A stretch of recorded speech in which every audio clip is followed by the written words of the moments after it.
Hello everyone, welcome to R GS pointer. तो भैया R O का प्रीवियस क्वेश्चन पेपर यहाँ पे हम देखने वाले हैं आज। ठीक है, तो क्या है, चलिए शुरू करते हैं। पहला क्वेश्चन क्या कह रहा है कि फ्रांसीसी क्रांति के नारे स्वतंत्रता समानता डैश ने पूरी दुनिया को जो है प्रेषित किया था। तो पहली बात, फ्रांस की क्रांति जो हुई थी 1789 में, तो उसमें क्या था कि स्वतंत्रता समानता भाईचारे ने पूरी दुनिया को जो है प्रेषित किया था। तो इसका राइट आंसर हमारा क्या होगा? Option number A. ठीक है, चलिए अगले क्वेश्चन की तरफ बढ़ते हैं। तो अच्छा, हम ऑप्शन नंबर बी की इसमें बात करते हैं। क्या कह रहा है? न्याय। तो ये बहुत इंपॉर्टेंट है न्याय। तो न्याय जो है वो रूस की क्रांति कब हुई थी? 1917 में। ठीक है, तो 3 प्रकार के न्याय को जो है सम्मिलित किया गया था। वो 3 प्रकार का न्याय कौन कौन सा था? राजनीतिक, सामाजिक और आर्थिक। ये आपको याद रखना है, बहुत ही इंपॉर्टेंट है। चलिए दूसरा नंबर क्या कह रहा है कि भारतीय राष्ट्रीय कांग्रेस की स्थापना डैश के द्वारा 1885 में की गई थी। तो किसके द्वारा की गई? ऑप्शन नंबर ए जो है यहाँ पे सही होता है।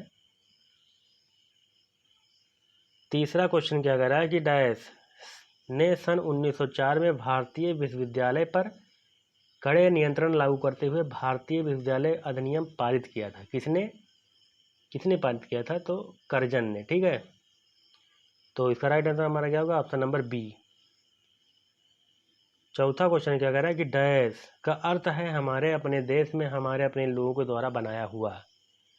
तो ऑप्शन नंबर ए, स्वदेशी का अर्थ है हमारे अपने देश में हमारे अपने लोगों के द्वारा बनाया हुआ। ठीक है, चलिए पांचवा नंबर क्या कह रहा है?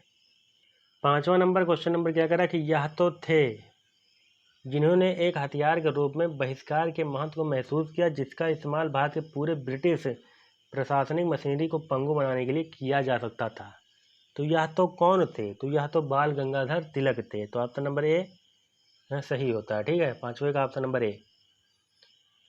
कट कट क्या है कि कट्टरपंथी समूह के महत्वपूर्ण नेता। ठीक है, तो कट्टरपंथी समूह के महत्वपूर्ण नेता कौन थे? लाल बाल पाल। तो लाल बाल पाल कहाँ है? तो लाला लाजपत राय, बाल गंगाधर तिलक और बिपिन चंद्र पाल। तो इसका राइट आंसर हमारा क्या होगा? Option number D. किसका राइट आंसर? 6 का। ठीक है, चलिए अगले क्वेश्चन की। सातवां नंबर क्या कह रहा है कि स्वराज हमारा जन्मसिद्ध अधिकार है और हम इसको लेकर रहेंगे। ठीक है, स्वराज हमारा जन्मसिद्ध अधिकार है, हम तो एक बिल्कुल लेकर रहा। तो यह नारा किसके द्वारा दिया गया था? ये बहुत ही आसान है और कई बार जो है पूछा भी गया है। तो इसका राइट आंसर हमारा ऑप्शन नंबर सी होता है, बाल गंगाधर तिलक। चलिए अगले क्वेश्चन की तरफ बढ़ते हैं।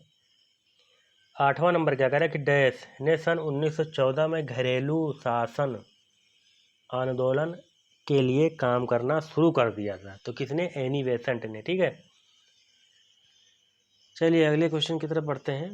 क्वेश्चन नंबर 9 क्या कह रहा है कि सन 1916 में मुस्लिम लीग और कांग्रेस में आपसी समझौता हुआ, बिल्कुल हुआ, और डैश पर हस्ताक्षर किया गया। किसमें? लखनऊ समझौता पर हस्ताक्षर किया गया। ठीक है, तो इसका राइट आंसर हमारा क्या होगा? Option number D. अच्छा, इसके अध्यक्ष कौन थे? इसका राइट आंसर आप लोग कमेंट बॉक्स में बताएंगे। ठीक है, चलिए अगले क्वेश्चन की तरफ बढ़ते हैं। 10वां क्वेश्चन क्या कह रहा है कि डैश की स्थापना 30 दिसंबर 1906 को की गई थी। कब की गई थी? ऑल इंडिया मुस्लिम लीग की स्थापना 30 दिसंबर 1906 को की गई थी। ठीक है, चलिए अगले क्वेश्चन की तरफ बढ़ते हैं। तो 11 नंबर क्या कह रहा है? इसका राइट आंसर आप लोग कमेंट बॉक्स में बताएंगे। ठीक है, कई बार और कई जगह ये पूछा गया है क्वेश्चन। तो फिलहाल आपको पता होगा, अगर नहीं पता होगा तो हम क्या करेंगे, कमेंट बॉक्स में इसका आंसर जो है बता देंगे। फिलहाल इसका आप क्या करेंगे? राइट आंसर जो है कमेंट बॉक्स में बताएंगे। चलिए अगले क्वेश्चन की तरफ बढ़ते हैं। रोलेक्ट एक्ट के खिलाफ शांतिपूर्ण विरोध के लिए 13 अप्रैल साल 1919 को बैसाखी के मेले के अवसर पर लोग डैश पर इकट्ठा हुए थे। कहाँ? जलियांवाला बाग। ठीक है, तो ऑप्शन नंबर सी जो है बिल्कुल सही होगा।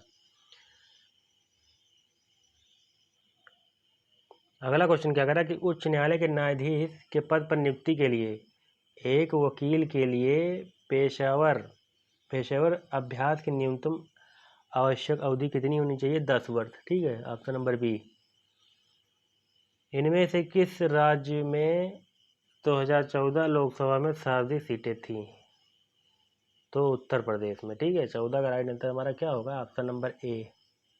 अगला क्वेश्चन क्या कह रहा है कि खान सुरक्षा विभाग भारत में किस केंद्रीय मंत्रालय के अधीन है? तो 15 का राइट आंसर हमारा क्या होगा? ऑप्शन नंबर बी, श्रम और रोजगार मंत्रालय के अंतर्गत है। चलिए तो ये करंट अफेयर था फिलहाल। इसका आंसर क्या है? Option number C, Ayushman Bharat. उस समय बहुत फेमस है ये। चलिए अगले क्वेश्चन की तरफ बढ़ते। तो भैया 17 नंबर क्या कर कि आरबीआई की सब्सिडरी पूछा है, ठीक है। तो आप आरबीआई की सब्सिडरी है, बताइए। तो 17 का राइट आंसर हमारा क्या होगा? नेशनल हाउसिंग बैंक, ठीक है, ऑप्शन नंबर ए। चलिए अगले क्वेश्चन की तरफ बढ़ते हैं। भारत में देश को सामाजिक उद्यमी पुरस्कार 2018 सम्मानित किया। तो पुरस्कार जो है ये क्या है? करंट अफेयर है। तो पुरस्कार वगैरह जो है आपको रट लेना है अच्छे से करंट अफेयर के लिए। तो इसका राइट आंसर हमारा क्या होगा? ऑप्शन नंबर सी।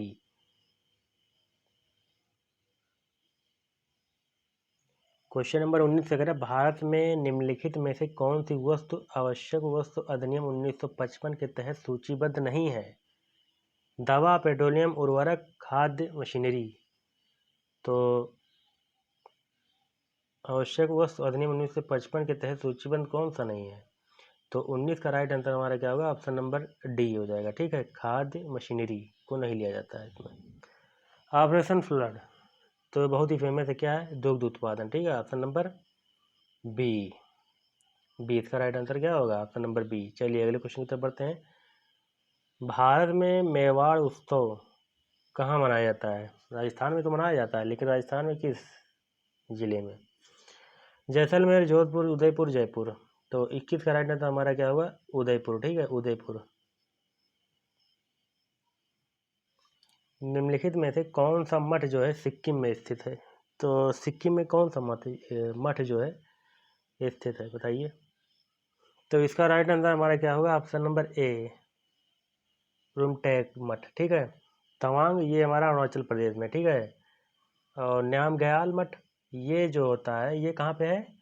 ये ये है हमारा कहाँ पे? हिमाचल प्रदेश में, ठीक है। चलिए अगले क्वेश्चन की तरफ बढ़ते हैं। भारत में ज्ञानपीठ पुरस्कार तो साहित्य के क्षेत्र में दिया जाता है, सिंपल। चलिए अगले क्वेश्चन की तरफ बढ़ते हैं। पंचमहल कहाँ पर है? तो पंचमहल कहाँ है? फतेहपुर सीकरी में। 25वां क्वेश्चन क्या करें कि भैया कौन सी आईआईटी उत्तर प्रदेश में है? तो बीएचयू कहाँ है? कानपुर। कहाँ बीएचयू? बनारस में है, तो आईआईटी बीएचयू, ठीक है। ये कहाँ पे? उत्तर प्रदेश में, बिल्कुल पता होगा। अच्छा इसमें जो है एक ऑप्शन दिया हुआ है आईआईटी रुड़की। तो इसमें से आप बताएंगे क्या है कि सबसे पहला जो है आईआईटी कौन सा था, ठीक है। ये आप कमेंट बॉक्स में बताएंगे। बनारस हिंदू विश्वविद्यालय की स्थापना किस वर्ष हुई? 1916 में, ठीक है, ऑप्शन नंबर 20 का राइट आंसर होगा 26 का। भारतीय पशु चिकित्सा अनुसंधान संस्थान उत्तर प्रदेश में इनमें से किस स्थान पर स्थित है? तो कहाँ पर है, बताइए भैया। 27 का राइट आंसर हमारा क्या होगा? 27 का आंसर जो है डी हो जाएगा, ठीक है, इज्जतनगर बरेली। उस्ताद बिस्मिल्लाह खां किसके लिए प्रसिद्ध? शहनाई, भारत रत्न को मिला, ठीक है, ऑप्शन नंबर ए सही होता है 28 का। चलिए अगले क्वेश्चन की तरफ बढ़ते हैं। चौखंडी स्तूप स्थित कहाँ? सारनाथ में, ठीक है। चौखंडी स्तूप कहाँ पे है? सारनाथ में है, ऑप्शन नंबर बी, ठीक है, 29 का। चलिए अगले क्वेश्चन की तरफ बढ़े। निम्नलिखित में से कौन सा कृषि विश्वविद्यालय उत्तर प्रदेश में नहीं है? तो कौन सा नहीं है? तो 30 का राइट आंसर हमारा ऑप्शन नंबर सी, ठीक है, जीबी पंत। ये उत्तराखंड में, ठीक है, ये उत्तराखंड में, उत्तर प्रदेश में नहीं है। चलिए अगले क्वेश्चन की तरफ बढ़ते हैं। निम्नलिखित में से कौन सा परमाणु ऊर्जा संयंत्र उत्तर प्रदेश में स्थित है? तो 31 का राइट आंसर हमारा क्या होगा? ऑप्शन नंबर सी हो जाएगा, ठीक है, नरोरा। उत्तर प्रदेश में निम्नलिखित में से किस स्थान पर एल्युमिनियम संयंत्र है? तो किस स्थान पर एल्युमिनियम संयंत्र? बी, रेणुकूट, ठीक है, ऑप्शन नंबर बी सही होता है 32 का। चलिए अगले क्वेश्चन की तरफ बढ़ते हैं। मथुरा इनमें से किस उद्योग के लिए प्रसिद्ध है? तो तेल रिफाइनरी, ठीक है, ऑप्शन नंबर सी 33 का। चलिए अगले क्वेश्चन की तरफ है। भारत में कौन सा शहर जो है कांच उद्योग के लिए प्रसिद्ध है? तो फिरोजाबाद। किसके लिए प्रसिद्ध है? कांच के लिए। सिगरेट के लिए कौन सा प्रसिद्ध है? बीड़ी के लिए कौन सा प्रसिद्ध है? ये आप कमेंट बॉक्स में बताएंगे, ठीक है। चलिए अगले क्वेश्चन की तरफ बढ़े हैं। यूपी स्टॉक एक्सचेंज कहाँ पर है? तो यूपी स्टॉक एक्सचेंज जो है हमारा 35 नंबर कानपुर में, ठीक है, कानपुर में। चलिए अगले क्वेश्चन की तरफ बढ़े। 1857 का भारतीय विद्रोह निम्नलिखित किस स्थान पर आरंभ हुआ था? तो कहाँ पे आरंभ हुआ था? मेरठ में, ठीक है। 36 का क्या हो जाएगा? ऑप्शन नंबर बी जो है बिल्कुल क्या होता है? सही होता है। अगले क्वेश्चन की तरफ बढ़े। तो भैया 2011 की जनगणना के अनुसार निम्नलिखित विकल्पों में से भारत के किस राज्य में लिंगानुपात जो है क्या है, न्यूनतम है? केरल, आंध्र प्रदेश, छत्तीसगढ़ या पश्चिम बंगाल? तो 37 का राइट आंसर हमारा क्या, पश्चिम बंगाल। केरल में सबसे ज़्यादा है, ठीक है, पश्चिम बंगाल। चलिए अगले क्वेश्चन की तरफ बढ़े। लगभग दो जनगणना के बीच में लगभग कितने अंतराल होता है, कितने वर्षों का अंतराल होता है? तो 10 वर्षों का अंतराल होता है, ठीक है। 10-10 वर्ष पे जो है क्या कराया जाता है, जनगणना होती है, ठीक है। वो 2011 की जनगणना के अनुसार निम्नलिखित विकल्पों में से भारत के किस राज्य में जनसंख्या घनत्व अधिकतम है? तो जनसंख्या घनत्व अधिकतम कहाँ पे है? तो इसका राइट आंसर हमारा क्या होगा, ऑप्शन नंबर ए, केरल, ठीक है। चलिए अगले क्वेश्चन की तरफ बढ़े। चलिए 40वां नंबर क्वेश्चन क्या करें कि डैश परिस्थिति विज्ञान की एक शाखा है जिसमें किसी व्यक्तिगत जीव या एक ही प्रजाति के उसके पर्यावरण के जीवित और गैर जीवित कारकों की परंपरा क्रिया का जो है अध्ययन किया जाता है। तो कौन सा जो है परिस्थितिकी है विज्ञान है कि वह शाखा कौन सी शाखा है कि भैया उसमें किसी व्यक्तिगत जीव या एक ही प्रजाति के उसके पर्यावरण जीवित और गैर जीवित कारकों की परस्पर क्रिया का अध्ययन किया जाता है। तो इसका राइट आंसर हमारा क्या होगा, ऑप्शन नंबर क्या होता है, ऑप्शन नंबर बी जो है बिल्कुल क्या होगा, सही होगा, ठीक है। चलिए अगले क्वेश्चन की तरफ बढ़े। 41 नंबर क्या कह रहा है कि इकोसिस्टम में जो है ऊर्जा का स्रोत क्या है, सूर्य है, बिल्कुल है, सही है, ठीक है, ऑप्शन नंबर सी सही होता है। इनमें से वायुमंडल की कौन सी परत पृथ्वी की सतह से सबसे निकट है? ट्रोपोस्फियर, ठीक है, ऑप्शन नंबर ए।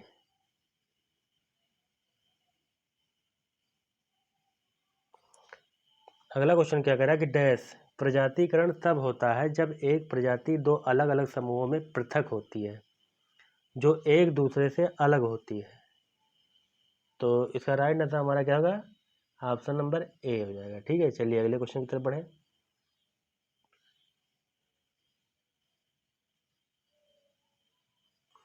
44 नंबर क्या कह रहा है कि आदर्श इन्वायरमेंटल में जीवित प्रजातियों की आबादी में वृद्धि क्षमता डैश कहलाती है, क्या कहलाती है? तो 44 का राइट आंसर हमारा क्या होगा, ऑप्शन नंबर बी, जैविक क्षमता, ठीक है, जैविक क्षमता। चलिए अगले क्वेश्चन की तरफ बढ़ते हैं। तो भैया कौन सा इकोसिस्टम एक मांसाहारी है? जिराफ है, हाथी है, हिरन है या डॉल्फिन है? तो मांसाहारी कौन सा है? जिराफ तो है नहीं, हिरन तो है नहीं, हाथी है नहीं, बचा क्या, डॉल्फिन। तो डॉल्फिन आपका जो है राइट आंसर हो जाएगा, ऑप्शन नंबर डी, ठीक है। 45 से क्या होगा, ऑप्शन नंबर डी हो जाएगा। चलिए अगले क्वेश्चन की तरफ बढ़ते हैं। इनमें से कौन सा शहरीकरण का एक कारण नहीं है? शिक्षा, खेती, औद्योगिकरण या आर्थिक कारण? तो शहरीकरण का एक कारण जो है नहीं है, कौन सा नहीं है? खेती का कोई मतलब है नहीं, तो ऑप्शन नंबर बी जो है इसमें सही होता है। शहरीकरण का कोई कारण नहीं है खेती वेती में, ठीक है। तो ऑप्शन नंबर बी जो है इसका सही होता है 46 का। चलिए अगले क्वेश्चन तक बढ़ाएं। इनमें से कौन सा शहरीकरण का पर्यावरणीय प्रभाव नहीं है? वायु प्रदूषण, ठोस कचरा, अचानक आई बाढ़ या अपराध? तो वायु प्रदूषण तो है, कचरा भी है, अचानक आई बाढ़ भी है, अपराध से कोई लेना देना नहीं है। तो उसका राइट आंसर क्या होगा हमारा, ऑप्शन नंबर डी हो जाएगा, ठीक है, 47 का। चलिए अगले क्वेश्चन की तरफ बढ़ते हैं। एक महानगरीय शहर का अर्थ क्या है? तो इसका राइट आंसर हमारा ऑप्शन नंबर सी होता है, या विभिन्न सांस्कृतिक पृष्ठभूमि वाले लोगों के लिए बना शहर, ठीक है। चलिए अगले क्वेश्चन की। पाक जल डबरू मध्य के बीच स्थित है, बहुत ही आसान, भारत और इसके बीच, श्रीलंका के बीच, ठीक है, ऑप्शन नंबर ए। पाक जल डबरू मध्य होता है, उसका डेविस हो गया, डोवर हो गया, ठीक है, ये सब पूछा जाता है। 50, क्वेश्चन नंबर 50 क्या कह रहा है, बुसान बंदरगाह स्थित है तो कहाँ पर है? काफ़ी फेमस रहा है तो ये दक्षिण कोरिया में, ठीक है, ऑप्शन नंबर बी जो है बिल्कुल सही होता है। 51 नंबर कह रहा है निम्नलिखित में से किस देश में होकर कर्क रेखा नहीं गुजरती है? Mexico, Bharat, Myanmar, Brazil? तो 51 का राइट आंसर हमारा क्या होगा, ऑप्शन नंबर डी, ब्राज़ील, ठीक है, ब्राज़ील, कर्क रेखा नहीं गुजरती। चलिए जापान का एक द्वीप नहीं है, कौन सा नहीं है? ऑप्शन नंबर डी, ये नहीं है। बाकी सब है, ठीक है। फॉकलैंड द्वीप समूह को लेकर जो है फाकलैंड विवाद देश के बीच है, किसके बीच रहता है? फॉकलैंड द्वीप जो है ये विवाद किसके बीच रहता है? तो 53 का राइट आंसर हमारा क्या होगा? Option number C, UK and Argentina, ठीक है। चलिए अगले क्वेश्चन की तरफ बढ़ें। निम्नलिखित में से कौन सी नदी बंगाल की खाड़ी में जो है नहीं गिरती है? महानदी, कृष्णा, कावेरी या नर्मदा?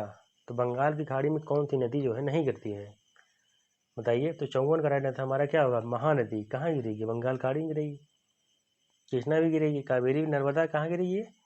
ये खंबात की खाड़ी में गिरती है, इधर अरब सागर में, ठीक है। चलिए अगले क्वेश्चन की तरफ बढ़ते हैं। अगला क्या कह रहा है कि अरावली पहाड़ियों की श्रृंखला की सबसे ऊंची चोटी गुरु शिखर है, ठीक है। चलिए अगले, इसका राइट आंसर क्या होगा? Option number A. भारत का सबसे बड़ा ट्यूलिप गार्डन जम्मू कश्मीर के देश में स्थित है, तो कहाँ स्थित है ये? श्रीनगर में स्थित है, ठीक है। ट्यूलिप गार्डन बहुत मतलब कि क्या है, ये बहुत बड़ा है, सबसे बड़ा है। 57 नंबर क्या कह रहा है कि माउंट गिरनार गुजरात के ज़िले में स्थित है, तो भैया माउंट गिरनार जो है वो जूनागढ़ है, ठीक है, जूनागढ़। तो 51 का राइट आंसर हमारा क्या होगा, बताइए। तो 57 का राइट आंसर हमारा क्या होगा? बी हो जाएगा, ठीक है, जूनागढ़। चलिए अगले क्वेश्चन की तरफ बढ़ें। किस धातु के लिए धरती से बॉक्साइट निकाला जाता है? एल्युमिनियम के लिए, ठीक है, एल्युमिनियम। तो ऑप्शन नंबर सी इसका क्या होता है? सही होता है, 58 का। फरक्का जल सहभाजन संधि डैश के बीच है, तो किसके बीच है ये? तो ये किसके बीच है? भारत और बांग्लादेश, ऑप्शन नंबर डी। चलिए अगले क्वेश्चन की तरफ बढ़ें। निम्नलिखित में से कहाँ नाभिकीय ऊर्जा संयंत्र नहीं है? नरोरा में भी है, कैग भी है, तो इसका राइट आंसर हमारा क्या होगा? 60। तो 60 का राइट आंसर हमारा ऑप्शन नंबर डी, ठीक है। रामपुरा में जो क्या है ये नहीं है। निम्नलिखित में से कौन सी विशेषता कंप्यूटर की नहीं है? 61 का, बताइए। तो कंप्यूटर की कौन सी विशेषता नहीं है? अर्थव्यवस्था नहीं है ये, ठीक है, बाकी सब है। गति, स्टोरेज और विश्वसनीयता, ये सब है। 62 नंबर क्या कह रहा है कि कंप्यूटर सॉफ्टवेयर को मुख्य रूप से किन श्रेणियों में विभाजित किया जाता है? तो सॉफ्टवेयर जो होते हैं दो टाइप के होते हैं, एक तो हमारा एप्लीकेशन सॉफ्टवेयर हो गया, एक सिस्टम सॉफ्टवेयर हो जाता है, ठीक है। तो ऑप्शन नंबर सी जो है बिल्कुल क्या होता है? सही होता है। चलिए कौन सा निर्देश चक्र के पालन में शामिल नहीं होता है, बताइए। तो निर्देश चक्र में जो है पालन में जो शामिल नहीं होता, ऑप्शन नंबर बी, ठीक है। इनडायरेक्ट का कोई मतलब नहीं होता, बी। सिस्टम बस को 3 कार्यात्मक समूह में विभाजित किया जाता है, तो वो जो है समूह कौन सा है? डाटाबेस, एड्रेस बस और कंट्रोल बस क्या होते हैं, बताइए। 64 का राइट आंसर हमारा क्या होगा? Option number A, data bus, address bus और कंट्रोल बस, ठीक है। चलिए अगले क्वेश्चन की तरफ। अगला क्वेश्चन क्या कह रहा है कि रॉ इनपुट को उपयोगी जानकारी में बदलने के लिए सभी कंप्यूटर सिस्टम द्वारा निम्नलिखित मौलिक प्रक्रिया का पालन करते हैं, तो कौन सी प्रक्रिया का पालन करते हैं? इनपुट होगा कि स्टोर प्रोसेस विद आउटपुट की कंट्रोल यूनिट। तो 65 का राइट आंसर हमारा क्या होगा? ऑप्शन नंबर ए जो है बिल्कुल क्या होता है? सही होता है, ठीक है। इनपुट, स्टोर, प्रोसेस, आउटपुट, उसके बाद कंट्रोल। यदि कंप्यूटर में एक से अधिक प्रोसेसर हैं तो के रूप में जाना जाता है, तो मल्टी प्रोसेसर, ठीक है, मल्टी हो जाएगा, एक से अधिक हो जाएगा मल्टी। चलिए अगले क्वेश्चन की तरफ बढ़ते हैं। तो 67 नंबर क्या कह रहा है कि भैया अगर हम किसी प्रोग्राम को लिखते हैं तो स्टेप बाय स्टेप चलते हैं। स्टेप 1 बॉक्स बनाएंगे, स्टेप 2 रेक्टेंगल में कुछ लिखेंगे, ठीक है, जोड़ेंगे घटाएंगे। तो ये स्टेप बाय स्टेप जो चलना होता है वो क्या होता है? एल्गोरिथम होता है, ठीक है। तो ऑप्शन नंबर ए जो है क्या होता है? इसका सही होता है। चलिए अगले क्वेश्चन की तरफ बढ़ते हैं। 68 का, ठीक है। निम्नलिखित में से डेटा प्रोसेसिंग के दौरान वास्तविक निर्देश कहाँ क्रियान्वित होता है, तो बताइए। इसका राइट आंसर आप लोग कमेंट बॉक्स में बताएंगे, अगर नहीं पता होगा तो हम कमेंट बॉक्स में कमेंट बता देंगे राइट आंसर, ठीक है। चलिए अगले क्वेश्चन की तरफ। अगला क्वेश्चन क्या कह रहा है कि वर्तमान में किस जनरेशन में कंप्यूटर्स का उपयोग हो रहा है? दूसरा है, पाँचवा, छठा या तीसरा? तो कौन से जनरेशन का कंप्यूटर हम लोग यूज कर रहे हैं इसमें, तो वो है हमारा 5वां। ठीक है, कौन सा है, 5वां है। ऑप्शन नंबर बी सही होता है। अगले क्वेश्चन की तरफ बढ़ते हैं। निम्नलिखित में से किस डिवाइस का उपयोग फोन लाइन पर डिजिटल डेटा भेजने के लिए किया जाता है। तो फोन लाइन पर डिजिटल डेटा भेजने के लिए किसका प्रयोग किया जाता है, तो इसका राइट आंसर हमारा होगा ऑप्शन नंबर डी। तो 0 1 के फॉर्म में होता है क्या, कंप्यूटर के सिस्टम में किसी तरह के आंकड़े में 0 1 का जो एक रूप में 0 और 1 के रूप में स्टोरेज होता है, तो न्यूमेरिक किस रूप में वो जाना जाता है, तो बाइनरी नंबर सिस्टम के रूप में वो जाना जाता है। ठीक है, तो ऑप्शन नंबर ए। BDC का पूरा नाम बाइनरी कोडेड डेसिमल, क्या होता है BDC का पूरा नाम, 72 का बाइनरी कोडेड डेसिमल। ठीक है, ऑप्शन नंबर ए इसका राइट आंसर है। चलिए अगले क्वेश्चन की तरफ बढ़ते हैं। सहायक मेमोरी को लोकप्रिय रूप से डैश के नाम से जाना जाता है, तो ऑक्सिलरी मेमोरी कौन सी होती है, 73। तो 73 का राइट आंसर हमारा क्या होगा, प्राइमरी स्टोरेज। ठीक है, option number A. Flash drive को लोकप्रिय रूप से डैश के नाम से जाना जाता है, फ्लैश ड्राइव।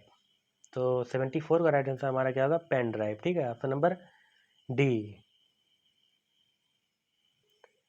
75 क्या कह रहा है कि WORM का पूरा नाम बताइए, तो राइट वंस और रीड मैनी, तो इसका राइट आंसर हमारा क्या होगा, ऑप्शन नंबर ए। चलिए अगले क्वेश्चन की तरफ बढ़ते हैं। 76 क्या कह रहा है, निम्नलिखित विकल्पों में से कंपाइल की जो, अगर हम किसी प्रोग्राम को कंपाइल करते हैं उस टाइम त्रुटि जो है दिखाता है, त्रुटि दिखाता है, तो त्रुटि का टाइप क्या होगा, लॉजिक त्रुटि या सिंटैक्स होगा या एप्लीकेशन एरर या टेस्टिंग एरर। जब किसी प्रोग्राम को जो है कंपाइल कराते हैं या रन कराते हैं तो उसमें जो है हमारा एरर जो दिखाएगा वो सिंटैक्स एरर दिखाएगा। ठीक है, सिंटैक्स एरर जो हमारा वो उसमें दिखाएगा जब हम किसी प्रोग्राम को क्या करेंगे, कंपाइल कराएंगे या रन कराएंगे। तो ऑप्शन नंबर बी इसका राइट आंसर होता है सही। ठीक है, चलिए अगले क्वेश्चन की तरफ बढ़ते हैं।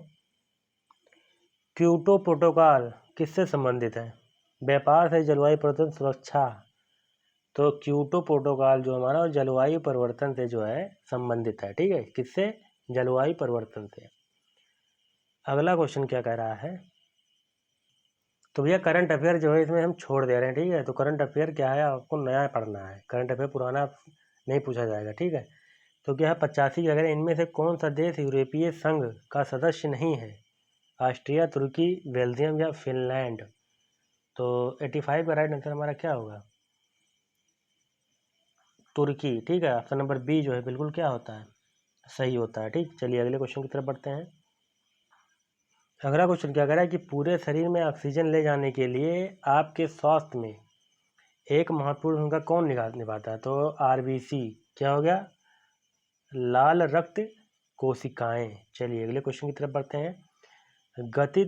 गतिज ऊर्जा की मानक इकाई क्या है, गतिज ऊर्जा की मानक इकाई क्या है, तो गतिज ऊर्जा की मानक इकाई हमारी क्या है, जूल है। ठीक है, ऑप्शन नंबर सी जो है बिल्कुल सही होता है। चलिए वायुमंडलीय दाब को मापने के लिए प्रयोग किए जाने वाले उपकरण का नाम बताइए, तो बैरोमीटर। ठीक है, ऑप्शन नंबर बी।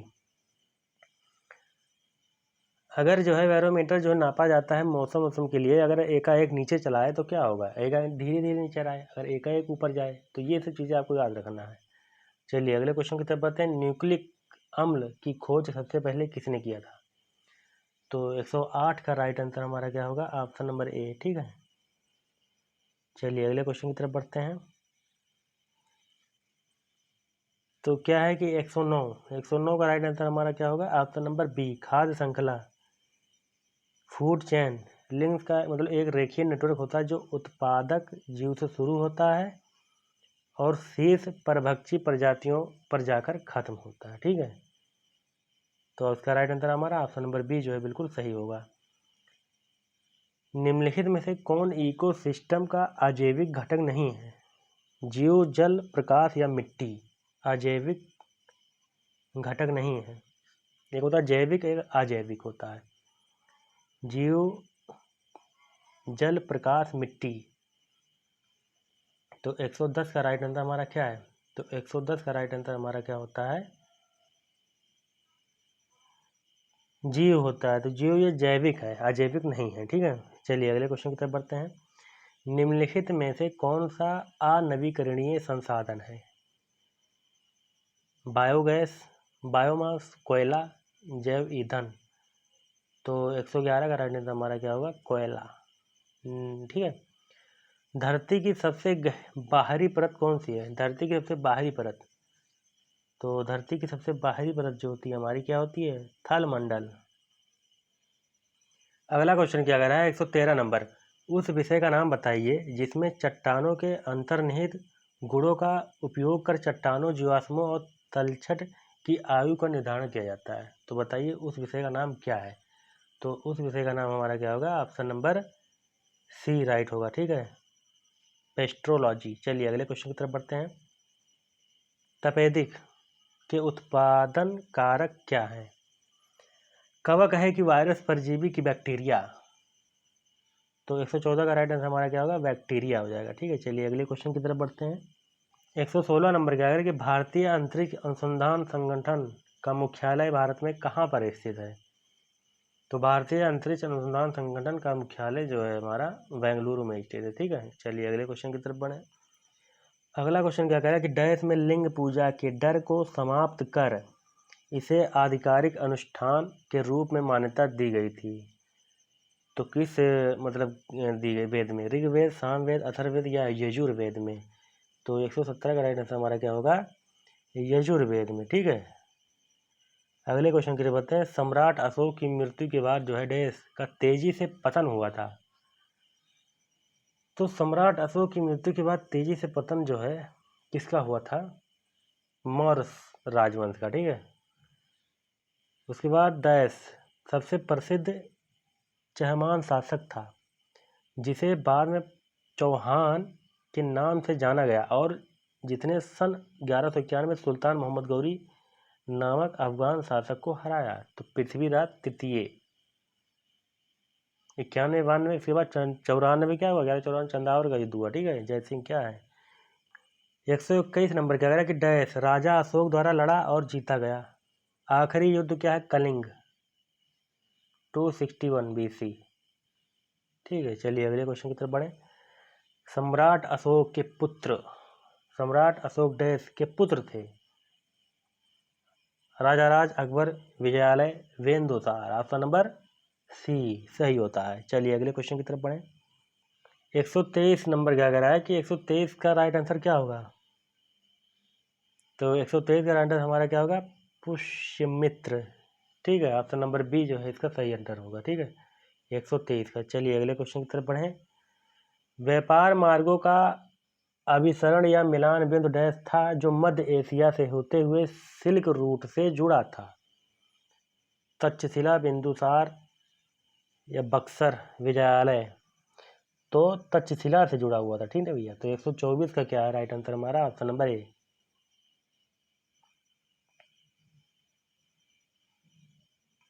125 का राइट आंसर, तो 125 का राइट आंसर हमारा क्या होगा? इसका राइट आंसर यार आप कमेंट बॉक्स में बताएंगे, ठीक है। अगर नहीं बता पाएंगे तो उसके बाद हम कमेंट बॉक्स में कमेंट कर देंगे। चलिए अगले क्वेश्चन की तरफ बढ़े। 126 नंबर का है कि दिल्ली पहली बार डैश राजपूतों के अधीन एक साम्राज्य की राजधानी बनी थी? तो दिल्ली पहली बार जो Tomar Rajput. Option number C जो है राइट हो जाएगा। चलिए अगले क्वेश्चन की तरफ बढ़े। सातवाहन साम्राज्य की सरकार पारंपरिक जो है आधार पर संगठित थी, तो जिसमें साम्राज्य देश में बटा हुआ था। तो गुप्त वंश में बटा हुआ था कि जनपदों में कि गमिका? तो 127 का राइट आंसर हमारा क्या होगा? जनपदों में बटा हुआ था, ठीक है, पारंपरिक आधार पर जनपदों में बटा हुआ था। तो जनपद डैश में उप विभाजित थे, किसमें विभाजित थे? तो 128 का राइट आंसर हमारा क्या होगा? Option number D. इनमें से किस उर्वरक के लिए बड़ी मात्रा में सल्फ्यूरिक एसिड का उपयोग किया जाता है? तो सल्फ्यूरिक एसिड का उपयोग फॉस्फेट उर्वरक, ठीक है, ऑप्शन नंबर बी इसका राइट आंसर है। 130 नंबर क्या कह रहा है? केंद्र सरकार की कौन सी संस्था भारत में कृषि शिक्षा और अनुसंधान के समन्वय के लिए जो है उत्तरदायी है। तो कौन सी संस्था है? ICAR, ठीक है, तो ICAR। अगला क्वेश्चन क्या कह रहा है कि RBI की प्रिंटिंग प्रेस इनमें से किस स्थान पर स्थित है? तो RBI की प्रिंटिंग प्रेस जो है वो देवास, ठीक है, ऑप्शन नंबर ए। 134 नंबर क्या कह रहा है कि बैंकिंग में MICR कोड से आशय क्या होता है? तो MICR कोड से आशय क्या होता है बताइए। तो 134 का राइट आंसर हमारा क्या होगा? ऑप्शन नंबर डी, ठीक है। इनमें से कौन सा भारत का एक राष्ट्रीयकृत बैंक है? कैनरा बैंक है। कौन सा है? Canara, option number C right answer. चलिए अगले क्वेश्चन की तरफ बढ़ें। इनमें से कौन सा क्षेत्र संगमरमर के खनन के लिए जो है भारत में प्रसिद्ध है? नवेली, जावर, मरकाना, जादूगोंडा, जादूगोड़ा, बताइए। तो 136 का राइट आंसर हमारा क्या हो जाएगा? 136 का जो है ऑप्शन नंबर बी हो जाएगा, मरकाना।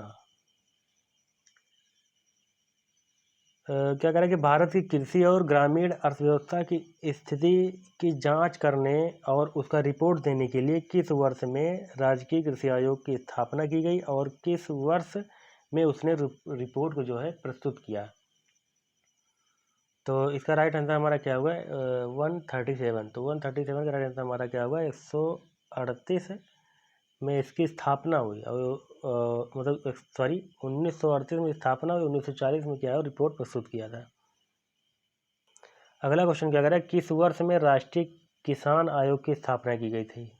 तो राष्ट्रीय किसान आयोग की स्थापना किस वर्ष में की गई थी? तो 2004 में की गई थी, ठीक है। चलिए अगले क्वेश्चन की तरफ बढ़ते हैं। इनमें से कौन सा शब्द जो है इच्छा का पर्यायवाची शब्द नहीं है? तो ऑप्शन नंबर सी है, इच्छा का पर्यायवाची शब्द क्या है? नहीं है। इन शब्दों में तद्भव शब्द पहचानिए। तद्भव शब्द कौन सा है? 190। तो तद्भव कौन सा है? अचरज। तो इसका तत्सम क्या हो जाएगा? आश्चर्य हो जाएगा, ठीक है। और बहु का वधु होता है। इनमें से कौन सा शब्द अश्व शब्द का जो है पर्यायवाची नहीं है? तो 191 का हमारा राइट आंसर क्या हो जाएगा?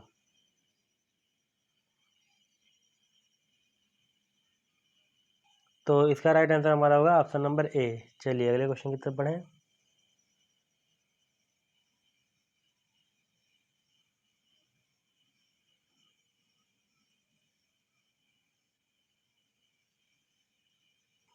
चलिए 192 क्या कह रहा है कि रवि का मन जो है आज पढ़ाई में नहीं लग रहा था, उसे आज चाट पकौड़ी खाने का मन था। वो अपनी माँ के पास गया और बोला, माँ तुम आज बहुत सुंदर दिख रही हो। कौन सा मुहावरा रवि के इस व्यवहार को जो है सबसे बाखूबी दर्शाता है? बताइए। तो ये 4 ऑप्शन दिया गया भैया, चारों में से कोई एक आंसर जो है सही है।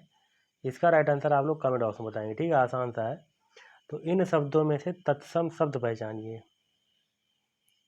तो तत्सम शब्द क्या है? अज्ञानी हो जाएगा, ठीक है। चलिए अगले क्वेश्चन की तरफ बढ़ते हैं।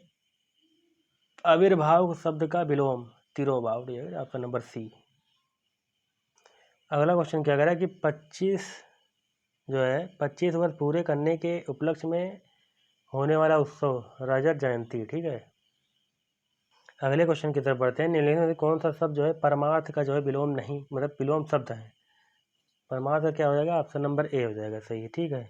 ज्वाला का पर्यायवाची कौन सा नहीं है? आग, अग्नि, कानन, अनल। तो कानन ये नहीं है, बाकी सब क्या है?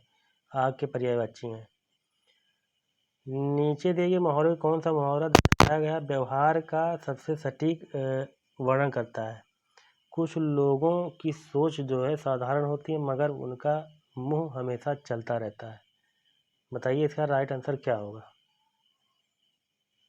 तो इसका राइट आंसर आप क्या करेंगे? कमेंट बॉक्स में बताएंगे, ठीक है।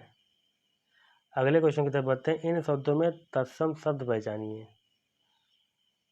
तो तत्सम शब्द कौन सा है? वधु है। तो इसका तत्व क्या हो जाएगा? बहु हो जाएगा। क्या हो जाएगा? बहु हो जाएगा, ठीक है। तो भैया ये होता है आपका पूरा पेपर। हालांकि इसमें जो रीजनिंग के क्वेश्चन है वो हम अगले पार्ट में जो है अपलोड करेंगे, ठीक है। तो कुछ क्वेश्चन जो है इसमें हम आपको कहें कमेंट बॉक्स में बताने के लिए। अगर आप नहीं बता पाते हैं तो इसका आंसर क्या करेंगे, हम कमेंट बॉक्स में कमेंट कर देंगे, ठीक है। तो चलिए अगले पार्ट मिलते हैं, तब तक के लिए जय हिंद, जय भारत, नमस्कार।